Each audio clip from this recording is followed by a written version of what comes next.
जय हिंद दोस्तों। स्वागत है आपका अपने YouTube channel math with an Mukesh में, जिसमें कि हम लोग NCERT का अध्ययन कर रहे हैं। हम लोग अभी क्लास 9th के तीसरे चैप्टर कोऑर्डिनेट ज्योमेट्री में पढ़ रहे हैं और इस चैप्टर में हम लोग निर्देशांक ज्यामिति के मूलभूत शब्दावली का अध्ययन कर चुके हैं और ये तीसरा पार्ट है इस चैप्टर का, तीसरा और अंतिम समझिए क्लास 9 तक के लिए। क्लास 9 के लिए एक अंतिम ज्योमेट्री कहते हैं, कोऑर्डिनेट ज्योमेट्री का चैप्टर है और इसमें हम लोग अभी देखेंगे कि बिंदु का आलेखन, मतलब कोई अगर पॉइंट दिया गया है तो उसको हम लोग संख्या रेखा पर या फिर किसी प्लेन पर किस तरह से निर्धारित कर सकते हैं उसके बारे में हम लोग समझेंगे। ठीक है, तो उसको समझने से पहले थोड़ा सा कुछ महत्वपूर्ण चीज है उसको हम लोग जान लेते हैं। हम लोग क्या जानते हैं कि अभी तक हमने क्या जाना है कि किसी समतल पर दो एक्सिस खींचा जा सकता है, एक्स एक्सिस और वाई एक्सिस, और जिसका नाम एक्स एक्स डैश और वाई वाई डैश रखा गया है। और ये एक दूसरे को जहां पर काटती है वो क्या कहलाती है, मूल बिंदु कहलाती है और मूल बिंदु का कोऑर्डिनेट 0 0 होता है। ठीक है, अब देखिए कि हमने क्या देखा है कि एक्स एक्सिस का जो है दाहिना भाग होता है ये पॉजिटिव होता है। ठीक है, और ये भाग क्या होता है, बायां भाग निगेटिव होता है। उसी तरह से वाई एक्सिस का ऊपर वाला भाग क्या होता है, पॉजिटिव होता है और नीचे वाला भाग क्या होता है, निगेटिव होता है। ठीक है, अब देखिए ये निगेटिव होता है।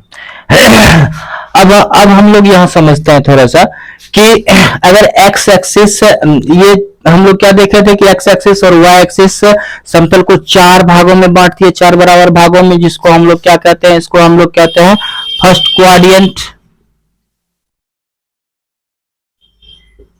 प्रथम पाद या पहला चतुर्थांश,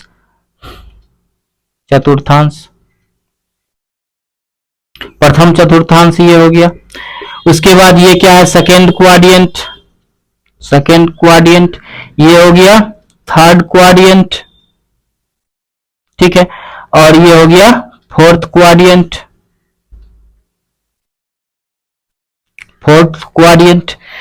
तो हम लोग क्या देखें कि चार क्वाड्रेंट होती है, चार पाद होती है, चार चतुर्थांश होती है, जिसको कि हम लोग इस फिगर से समझ रहे हैं। अब देखिए कि इसमें हम लोग क्या देखते हैं, प्रथम चतुर्थांश में क्या होता है कि एक्स एक्सिस को हम लोग क्या देख रहे हैं, पॉजिटिव है और वाई एक्सिस भी पॉजिटिव है, तो इसमें एक्स एक्सिस वाई एक्सिस दोनों पॉजिटिव है। मतलब अगर दोनों धनात्मक संख्याएं आए, किसी बिंदु का कोऑर्डिनेट, किसी बिंदु का निर्देशांक अगर दोनों धनात्मक अचर संख्याएं आ जाए तो वो क्या होगा, प्रथम चतुर्थांश में होगा। ठीक है, अब देखिए इसमें हम लोग क्या देख रहे हैं, एक्स एक्सिस नेगेटिव है और वाई एक्सिस क्या है, पॉजिटिव है ऊपर। तो हम क्या इससे समझते हैं कि अगर भुज निगेटिव होगा, कोटि पॉजिटिव होगा, तो वो क्या होगा, सेकंड क्वाड्रेंट में होगा। ठीक है, अब यहां देखिए अगर भुज निगेटिव और कोटि भी निगेटिव हो जाए, मतलब एक्स का मान और वाई का मान दोनों का मान निगेटिव रहे, तो वो क्या होगा, थर्ड क्वाड्रेंट में होगा। उसके बाद देखते हैं अगर भुज पॉजिटिव हो जाए और कोटि हो जाए निगेटिव, तो वो क्या हो जाएगा, चतुर्थ क्वाड्रेंट में आ जाएगा। मतलब कि एक्स पॉजिटिव वाई नेगेटिव रहे तो वो क्या होगा, चतुर्थ क्वाड्रेंट में आएगा, चौथा पाद में आएगा। अब कुछ इसके नोट लिख लेते हैं। नोट में एक्स अक्ष पर कोटि 0 होती है,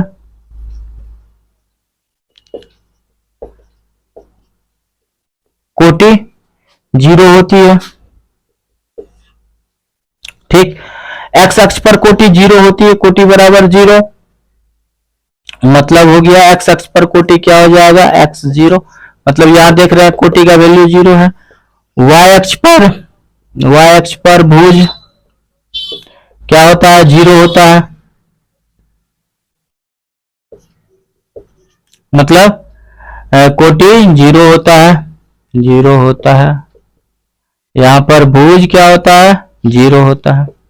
ठीक, मतलब एक्स एक्सिस पर y का मान 0, जब भी एक्स एक्सिस पर हम लेंगे तो क्या हो जाएगा, कोटि 0 हो जाएगा। अगर y एक्सिस पर लेना है किसी पॉइंट को तो भुज का मान 0 हो जाएगा, मतलब x का वैल्यू 0 हो जाएगा। कहीं भी किसी भी पॉइंट को y एक्सिस पर लेंगे तो भुज 0, किसी भी पॉइंट पर अगर x एक्सिस को लेंगे तो वो क्या हो जाएगा, कोटि 0। सपोज कीजिए यह 1 2 3 4 है, यहाँ 1 2 3 4 है, यहाँ -1 -2 -3 -4 है, यहाँ -1 -2 -3 -4 है। सपोज कीजिए इस पॉइंट को हम लिखेंगे तो क्या लिखेंगे, -2 0, क्योंकि y एक्सिस यहाँ क्या हो जाएगा, 0 हो जाएगा। इस पॉइंट को लिखेंगे तो हम लोग क्या लिखेंगे, 3 0 लिखेंगे, क्योंकि y एक्सिस का वैल्यू, y का मान 0 हो जाएगा, कोटि 0 हो जाएगा। अब यहाँ देखिए इसमें, यहाँ इसको लिखेंगे तो इसको लिखेंगे 0 2, मतलब यहाँ हम क्या देख रहे हैं, भुज 0 हो जा रहा है। ये -4 है तो इसका कोऑर्डिनेट क्या हो जाएगा, 0 -4। यहाँ हम क्या देख रहे हैं, कोटि भुज 0 हो जा रहा है। ठीक है, तो मतलब x एक्सिस पर कोटि 0 और y एक्सिस पर भुज 0 होता है। आप इसको नोट डाउन कर लीजिए, फिर हम लोग आगे चैप्टर में जाएंगे। ठीक है,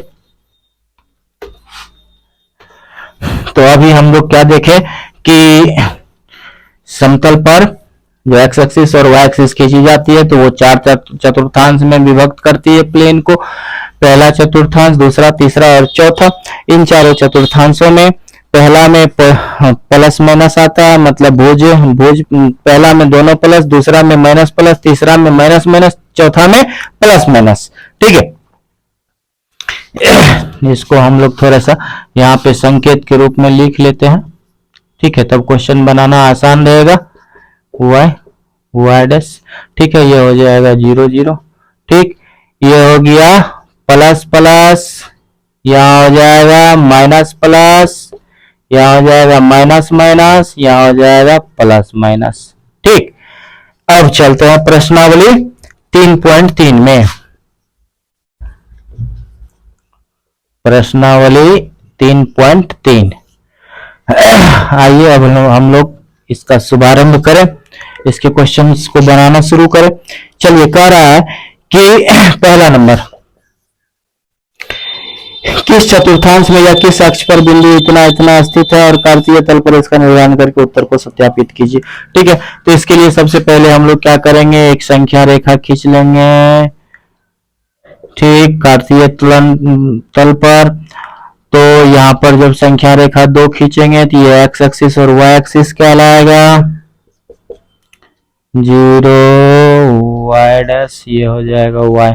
मैक्सिमम नंबर कहाँ तक गया है, 5 तक गया है। ठीक, तो हम लोग इसको 1 2 3 4 5, 1 2 3 4 5, 1 -1 -2 -3 -4 -5, -1 -2 -3 -4 -5। ठीक है, चलिए अब हम लोग क्या रहा है, बिंदु -2 4, पहला का बिंदु -2 4 -2 4। अब देखिए ये कहां पर आएगा, -2 4, तो -2 माइनस प्लस है, माइनस प्लस ये सेकेंड क्वाड्रेंट में आएगा,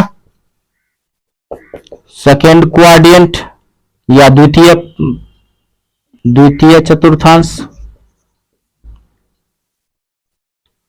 द्वितीय चतुर्थांश में आया। उसके बाद इस पॉइंट को अगर दर्शाना चाहे तो -2 4, -2 या 4, -2 यहां से, 4 यहां से, तो हो जाएगा, ये हो गया -2 4। ठीक है, उसके बाद है -3 -1, 3 -1, 3 -1 किस में आएगा, देखिए प्लस माइनस है ना, प्लस माइनस चतुर्थ चतुर्थांश में आएगा, चतुर्थ चतुर्थांश। अब देखिए 3 -1, 3 -1 यहां आ गया, ये हो गया 3 -1। उसके बाद है -1 0, -1 0। अब देखिए -1, x का वैल्यू -1, y का वैल्यू 0, तो ये हो जाएगा ये -1 0। ये कहां पर है? एक्स अक्ष पर है, ठीक है। उसके बाद आइए 1 2 अब देखिए दोनों पॉजिटिव है, दोनों पॉजिटिव, सेकेंड क्वाड्रेंट, द्वितीय चतुर्थांश, ठीक है। अब देखिए 1 2 को हम डिनोट करेंगे 1 2 यहां पर, ये क्या हो गया 1 2। चलिए उसके बाद हम -3 -5 -5। अब देखिए दोनों नेगेटिव किस में आता है? थर्ड क्वाड्रेंट, तृतीय चतुर्थांश, ठीक है। अब देखिए -3 -5 न लेना था तो -3 एक्स पर और y पर -5, ये हो गया -3 -5, ठीक है। हम लोग देख लिए किस तरह से किसको डिनोट किया जाएगा। आप लोग इसका स्क्रीनशॉट ले लें या फिर नोट कर ले। ये पहला खत्म हो गया। चलिए अभी हम लोग इसका पहला पॉइंट पढ़ लिए, पहला क्वेश्चन सॉल्व कर लिए। अब इसके दूसरे क्वेश्चन में आएंगे, दूसरा भी आराम से सॉल्व हो जाएगा, एकदम कुछ नहीं है। अभी जो हम लोग कोऑर्डिनेट ज्योमेट्री पढ़ रहे हैं मतलब सिर्फ उसका बेसिक जानकारी ले रहे हैं, और ये जानकारी पूरा होने के बाद हम लोग अगले क्लास में पढ़ेंगे इसका थोड़ा सा और डिटेल अध्ययन में, उससे भी आगे जाएंगे तो फिर हम लोग पढ़ेंगे। तो अभी जो पढ़ रहे हैं इतना ही जितना समझना है उसको समझ लेते हैं। क्वेश्चन नंबर 2 क्या कहता है? अक्षों पर दूरी का उपयुक्त एकक लेकर निश्चय दी गई बिंदुओं को तल पर आलेखित कीजिए। अब इसको आलेखित करना है। सबसे पहले इसका एक चार्ट दिया हुआ है, इस चार्ट को हम लोग यहाँ नोट डाउन कर ले। ये क्वेश्चन नंबर 2 है, एक्स वाई। अब हम -2 8, उसके बाद -1 7 -1 7, उसके बाद 0 1.25 0 -1.25, उसके बाद 1 3, ठीक है। उसके बाद 3 -1। बस इसका हम लोगों को आलेख खींच देना है। ये खींचने के बाद हम लोग का ये खत्म हो जाएगा चैप्टर। चलिए तो सबसे पहले हम लोग क्या करते हैं, एक ग्राफ बनाते हैं।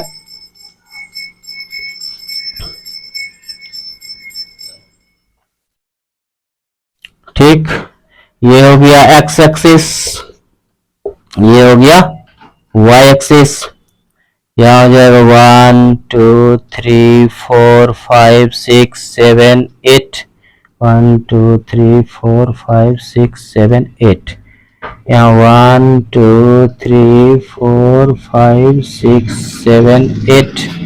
इधर भी -1 -2 -3 -4 -5 -6 -7 -8। इधर -1 -2 -3 -4 -5 -6 -7 -8, ठीक है। ये हो गया 0 0 0 0, ठीक है। चलिए अब इसको हम लोग ग्राफ में इस टेबल को कैसे ग्राफ खींचेंगे आराम से देख लीजिए।